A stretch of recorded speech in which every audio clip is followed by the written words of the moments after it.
Submundo das armas, vamos falar hoje no podcast Mais Futuro.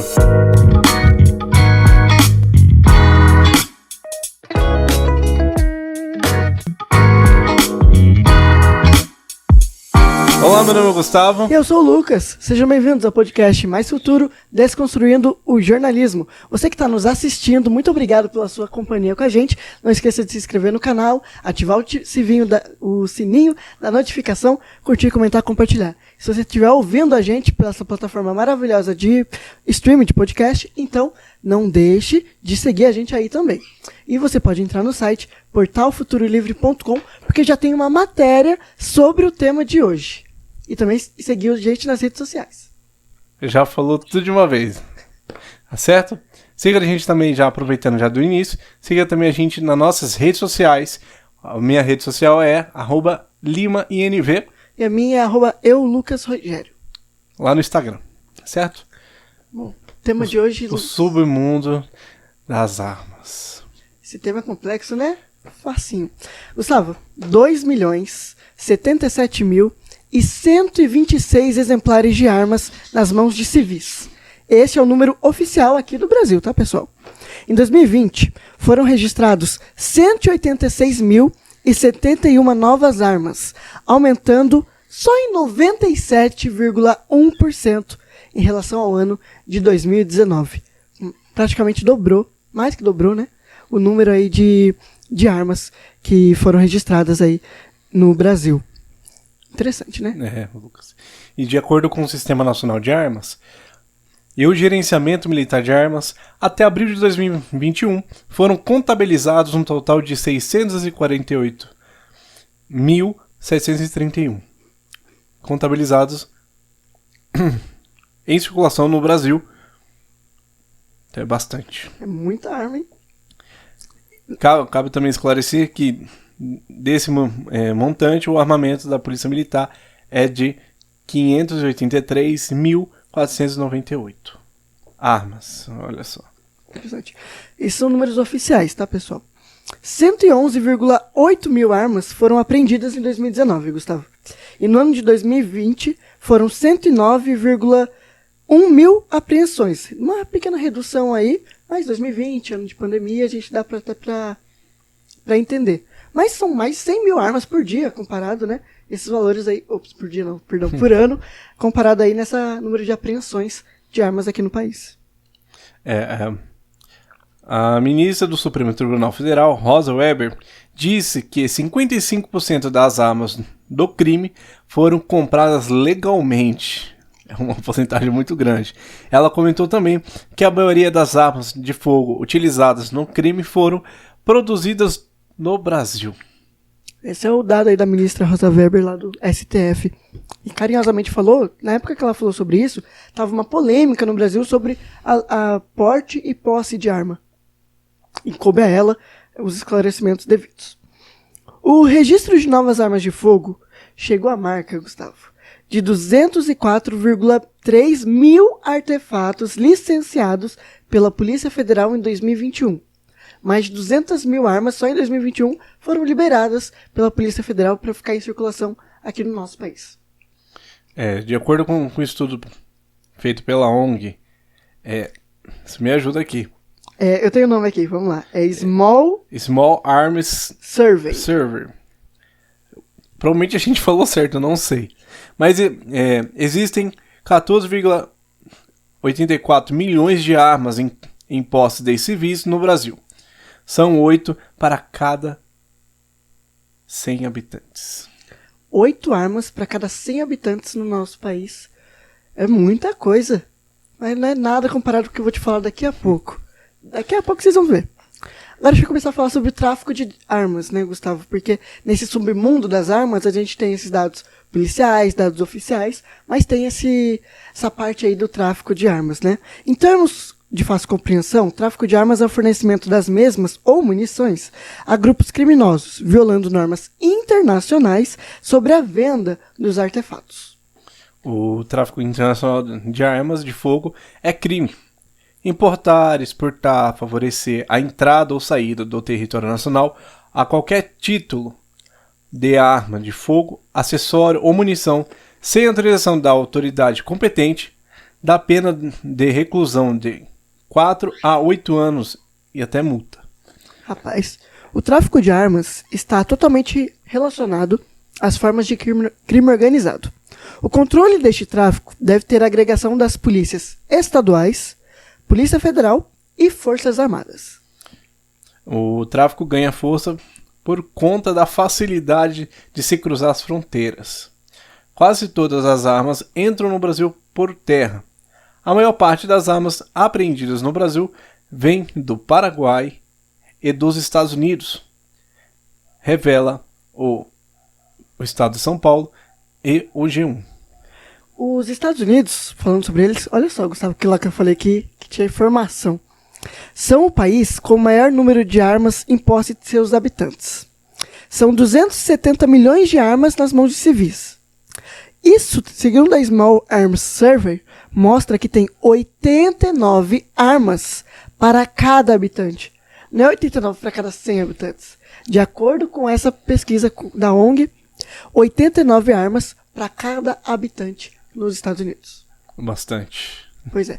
Se a gente lembra os filmes, né, a gente sabe que tem muito policial com bastante armas, tem bastante, então a gente sabe que é uma média, né? Mas é claro que tem gente que não tem arma nos Estados Unidos. Na mesma pesquisa, o México aparece na 100ª posição. Na 7ª, perdão. Isso, desculpa. Imagina. Na 7ª posição, são 15,5 milhões de armas nas mãos do povo mexicano. Bastante também. O México tem um país bastante armado também aí, né? Agora, sabe qual é o país mais seguro do mundo? Qual, Lucas? É a Suíça. De acordo com o site Eurodicas, a Suíça realmente é o país mais seguro do mundo. E é bom lembrar que ainda hoje, lá na Suíça, Gustavo, todo homem... Tem quantos anos, Gustavo? Tenho 22. Ah, já livrou já. Todo homem, quando completa 20 anos, é obrigado a fazer treinamento militar e depois de concluir, ganha um fuzil de assalto, modelo dos anos 90, para manter em casa. Quem disse isso foi o armaria.com. E olha só, um levantamento da polícia revela que cresceu o número de suicídios entre os PMs. Em 2019 foram 22, em 2020 sobe para 33, em 2021 foram 34. Nesse ano, há um registro parcial de 14 suicídios em apenas 4 meses, um aumento de 41% no número verificado em 2021. É complicado, né, falar sobre isso, porque esse submundo das armas revela esse triste lado e dado de suicídios que os policiais estão sofrendo. Você sabe, Gustavo, que a PM de São Paulo aprovou, entre janeiro de 2020 e abril de 2021, cerca de 1.647 licenças por transtornos mentais de seus oficiais, revela o site Fiquem Sabendo.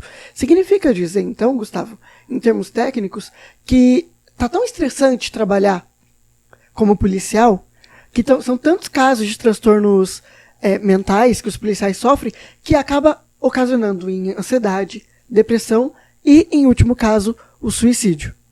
Então é uma revelação que trazem esses dados, esses levantamentos que foram produzidos, que mostram realmente a triste história por trás do submundo das armas. Então o submundo das armas não é só o tráfico internacional de armas, ou é só a quantidade de armas que circulam nas mãos de civis em quaisquer que sejam os países. É também essa triste realidade de um profissional, que é um policial militar, por exemplo, que ganha pouco no nosso país, trabalha muito, né? Às vezes precisa fazer um segundo emprego de segurança em algum lugar para poder sustentar a família, não consegue, aí vem conta de água, conta de luz, conta de um monte de conta, não consegue sustentar, arcar, e ele acredita e acaba tendo crise de ansiedade, vem a depressão e ele pensa que a melhor situação é tirar a própria vida.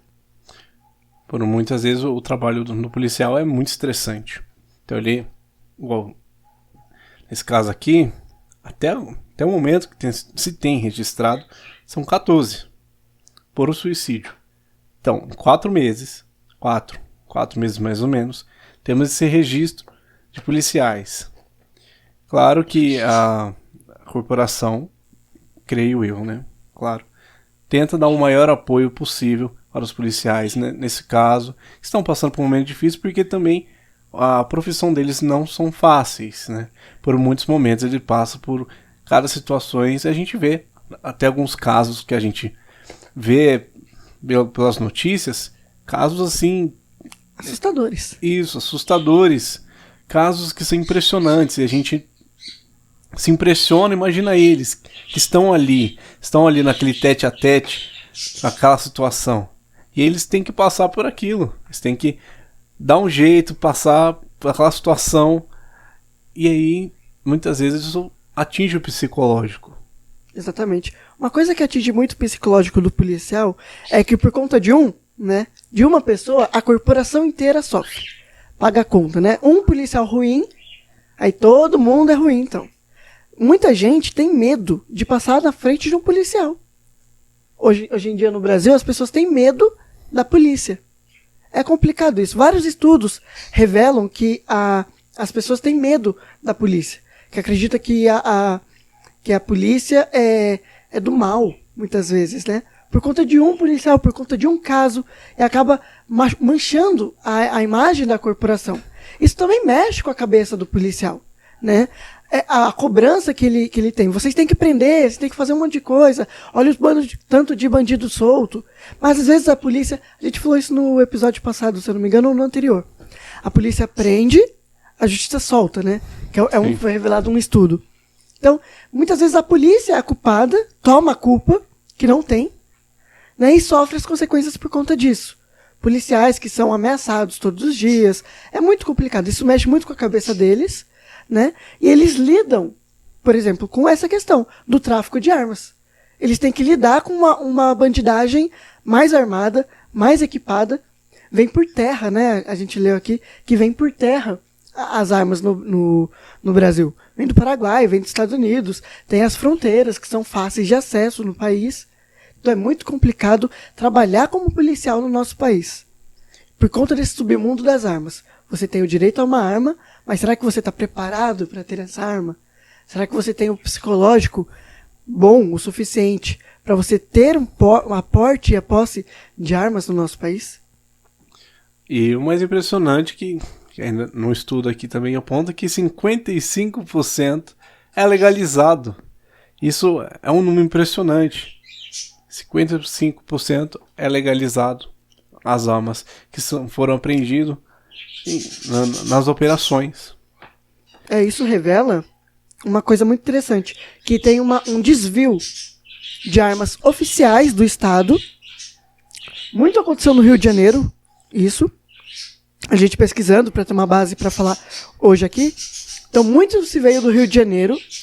Armas que foram desviadas, por exemplo, das polícias, das forças de segurança. E estão nas mãos dos bandidos. Então, por isso que muitas armas são registradas. Então, a gente vê realmente um crescimento. 55%. É assustador você pensar que mais da metade das armas nas mãos dos bandidos, nas mãos da criminalidade, armas utilizadas para o mal, são armas que deveriam, teoricamente, serem utilizadas para defender o cidadão de bem. E ultimamente, a gente tem visto bastante várias pessoas buscando o porte de arma, né? A gente tem visto vários casos de pessoas comuns, não tem envolvimento nenhum, nem com a força policial, nada, e tem um porte de arma. Ela para se defender da família, a gente vê esse crescimento. Ultimamente, nos últimos anos, a gente tem visto isso. Tanto que a gente tem milhares de casos que, ultimamente, pelo um assalto não dá certo, um roubo que seja, não está dando certo porque, normalmente, agora a população está começando a se armar. Pois é. Aí vem aquela questão que a gente falou até mesmo dos policiais. Será que a população está preparada para se armar, né? Para ter uma arma? A Suíça, por exemplo, é considerado o país mais... país mais seguro do mundo, né? Mas, ao mesmo tempo, na Suíça, todo homem de 20 anos obrigatoriamente faz um treinamento militar e tem uma arma, modelo dos anos 90, um fuzil de assalto. Né? Outros países também têm posses de armas, enfim, e acabam também lidando com essa questão da segurança. Né? Mas a Suíça, a gente sabe que é um país muito avançado, é um país muito rico, é um país que a gente brinca que a Suíça A Suíça, ela é o centrão, né? Ela é a Suíça. Ela tá ali para resolver, para mediar. Mas é um país muito seguro, é um país onde vai muita gente querer investir. Então é um país interessante de se pesquisar, né? É um país muito interessante de se falar. E tem essa questão da segurança. Mas o Brasil é diferente da Suíça, né? Então as pessoas se armando, o meu medo, particularmente falando, é das pessoas acabarem conseguindo uma arma de maneira tão fácil que não vão saber utilizar. Então, eu não sei onde, eu acho que eu vi no Chris, aquela cena da moça com a arma. Você não acha, meu bem, que ele tá errado? E a moça com a arma, é isso mesmo, meu bem. E o Chris corre, porque ele tá no primeiro emprego ali. Então é muito, muito engraçado essa situação. É cômico se não fosse trágico. Ter as pessoas armadas sem o preparamento psicológico mesmo para isso, né? É estranho ver as pessoas tão armadas, sendo que nem todas estão tão preparadas assim. E assim, hoje no país, não é que é fácil hoje conseguir um porte de arma no país, hoje no Brasil. Mesmo que a gente tenha esse percentual grande apreendido, mas para se conseguir tão pouco mais fácil, vamos colocar num aspas aqui, mas não está tão fácil como acho que até outros países são. Tem algumas sátiras até nos Estados Unidos de algumas piadas de tão fácil que é arrumar uma arma nos Estados Unidos. Mas no Brasil tem uma série de procedimentos. Como você falou, preparo psicológico. Por isso que muita gente, muitos que tentam conseguir um porte de arma no Brasil, muitas vezes desistem por conta daquela questão que a gente sempre fala da burocracia, como a gente falou no outro podcast, que demora, é aquele processo. E é custoso também, é caro. É muito caro para ter uma arma no Brasil. Sim. Então um percentual pequeno, né, uma minoria, acaba entrando no submundo das armas aí, para tentar com essas desviadas conseguir uma arma. Mas tudo isso é um processo. Mas quando consegue, a pessoa vai lá.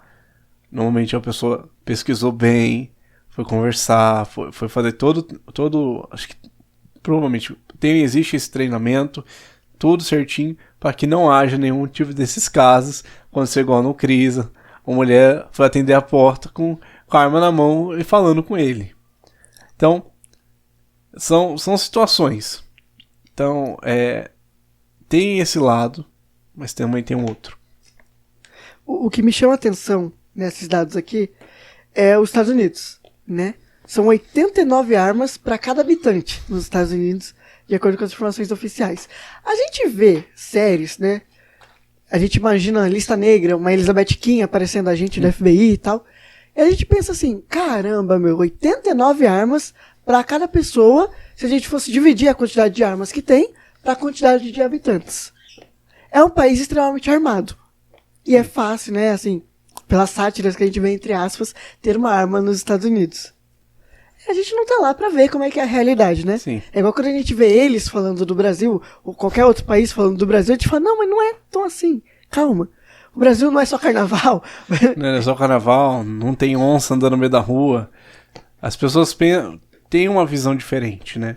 Mas quando realmente conhece, quando vive realmente essa realidade, vê que é bem diferente do que se ouve ou que se acham por aí. Por isso que eu acredito que esse número de 89 armas dividido, tem muita arma que é do exército norte-americano, o próprio FBI, né? É que é contabilizado ao todo. É contabilizado ao todo e dividido para cada habitante.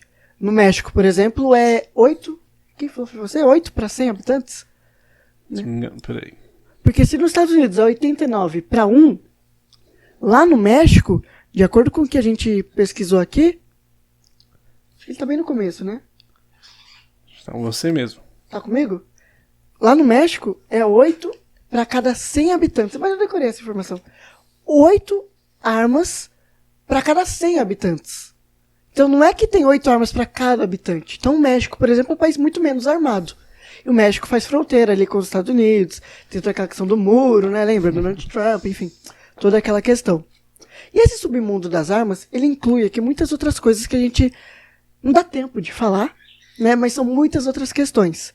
Como, por exemplo, a questão do comportamento criminoso em relação a ela, né? Números oficiais de tráfico de armas, que é um número difícil de se encontrar, inclusive. É muito mais fácil falar hoje no Brasil como imprensa, eu digo isso por experiência própria, é muito mais fácil falar sobre tráfico de drogas, porque é muito mais controlado, entre aspas, pela polícia, ou a segurança pública tem mais informações, vamos colocar dessa maneira, do que o tráfico de armas.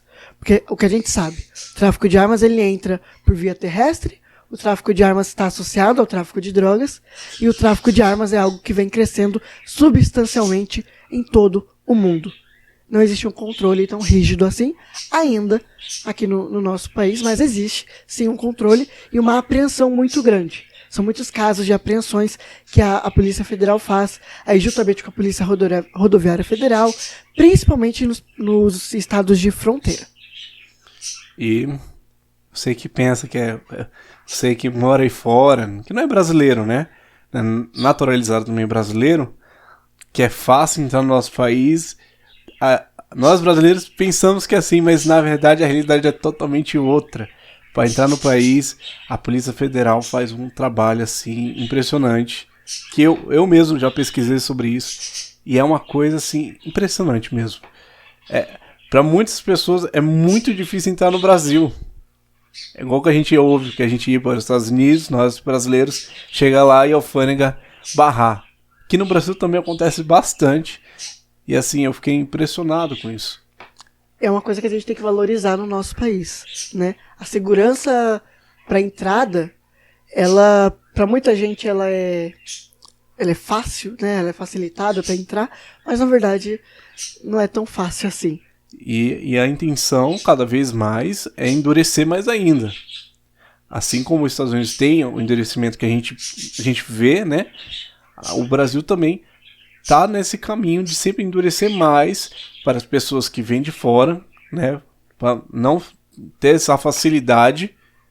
A gente vê várias operações da Polícia Federal, Polícia Rodoviária Federal também, para que não tenha tráfico, não só de armas, tráfico de drogas, para que não tenha outros... Como é que a gente vai dizer para que não tenha tipos de criminalidade? Isso, outros tipos de criminalidade, para que o país se torne uma coisa mais segura. Seja mais seguro. Que não tenha produtos falsificados. Porque também é uma coisa que a Polícia Federal também faz esse trabalho. Então, tudo isso, o Brasil está começando a endurecer mais. E a gente volta a falar da burocracia.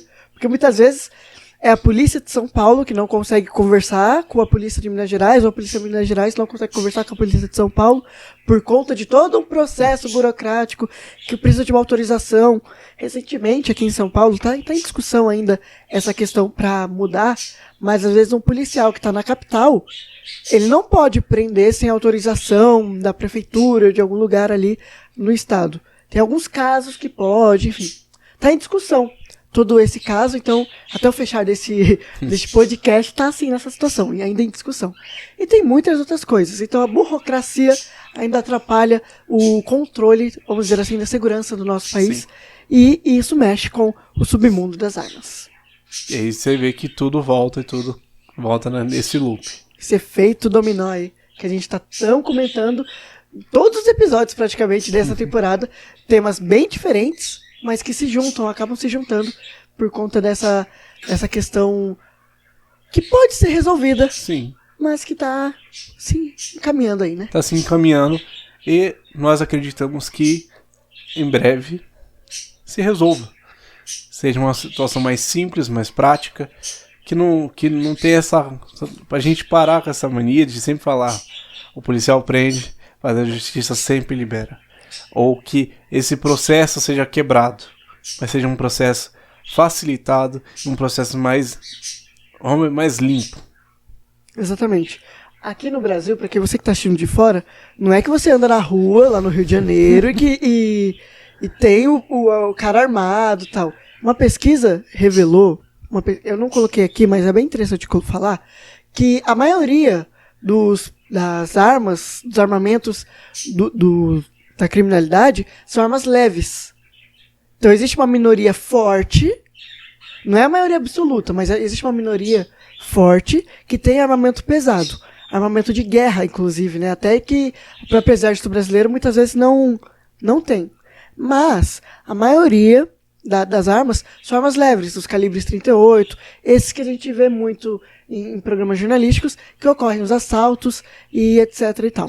Então, é uma questão a se pensar também sobre a segurança do nosso país, que está melhorando aos poucos, está havendo aí uma melhora, mais apreensões e um controle talvez maior até mesmo de quem está conseguindo uma arma no nosso país, que está mais, entre aspas, facilitado, porque talvez o processo burocrático tenha se diminuído um pouco, não que tenha sido facilitado. Acho que a palavra correta não é que facilitou, diminuiu a burocracia. Que muitas vezes atrapalhava cidadãos de bens de conseguir um item que é de direito. Que para ele é essencial. Sim. Né? Mas, como eu disse, o caminho agora é sempre melhorar. Então a gente tem visto essa melhora, o endurecimento também das forças policiais em várias operações, na Polícia Federal também, nas fronteiras. Então a gente tem visto isso. É uma realidade. Então, é o caminho. Mas ainda a gente sempre vai esbarrar com o que a gente já falou no outro podcast, na burocracia. Enquanto ele for muito complicado e ter vários processos quebrados, não vai andar. A partir do momento que ele começar a ser de uma maneira facilitada, vamos colocar dessa forma, aí as coisas começam a dar direito. Em tudo. E aí, uma coisa vai levando a outra. Exatamente. Algo a acrescentar? Não, só isso. Você aí de casa, comenta com a gente sobre esse submundo das armas. Usa a hashtag podcast mais futuro, né? Pra comentar. Deixa sua opinião aí no nosso... Aí na parte dos comentários. Nos comentários aqui no YouTube. Você também pode marcar a gente nas redes sociais sobre esse assunto também, deixando seu comentário pra gente estar lendo, ou mandar lá no nosso inbox também, lá no nosso Instagram, tá certo? Bom, pessoal, siga também a gente nas nossas redes sociais. Não esqueça de ir lá no portal futurolivre.com e ver a matéria sobre esse tema aqui que tá incrível, tenho certeza. Verdade. É isso, pessoal. A gente se vê domingo que vem num novo tema e um novo debate. Até mais, pessoal. Tchau. Tchau.